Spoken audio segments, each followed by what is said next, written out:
Isang mainit na usapan na naman ang gumulantang sa mundo ng boxing. Ang undefeated boxing legend na si Floyd Mayweather Jr.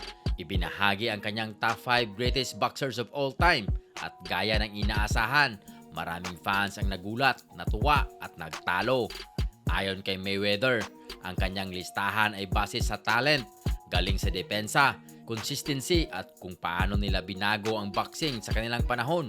At syempre, isinama ni Floyd ang kanyang sarili sa listahan.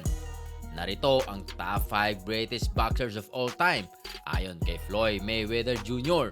Una sa listahan ay si Sugar Ray Robinson. Para kay Mayweather, si Robinson ang pinakakumpletong boksingero sa kasaysayan. Malakas, mabilis, mahusay sa opensa at depensa at kayang lumaban sa iba't ibang timbang.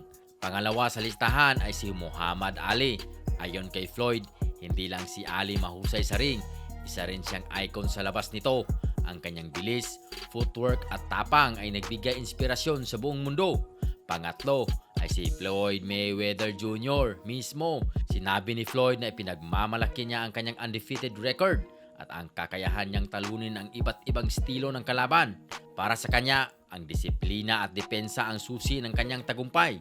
Pang-apat sa listahan ay si Joe Louis. Tinawag ni Mayweather si Joe Louis bilang isa sa pinakadominanteng heavyweight champion sa kasaysayan. Matagal nitong hinahawakan ang titulo at tinalo ang pinakamahuhusay sa kanyang era. At ang panglima ay si Pernell Whitaker.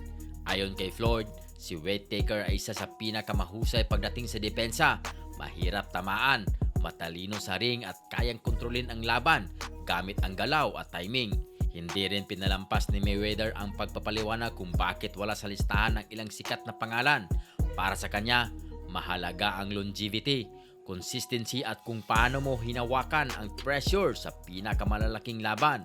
Tulad ng inaasahan, maraming fans ang may sariling opinyon.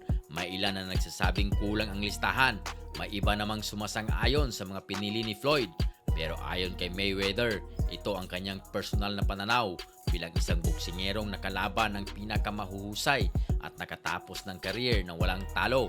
Sa huli, isang bagay ang malinaw. Kahit tapos na siyang lumaban, patuloy pa ring sentro ng usapan si Floyd Mayweather Jr. sa mundo ng boxing. Sino ang nasa top 5 greatest boxers of all time para sa'yo?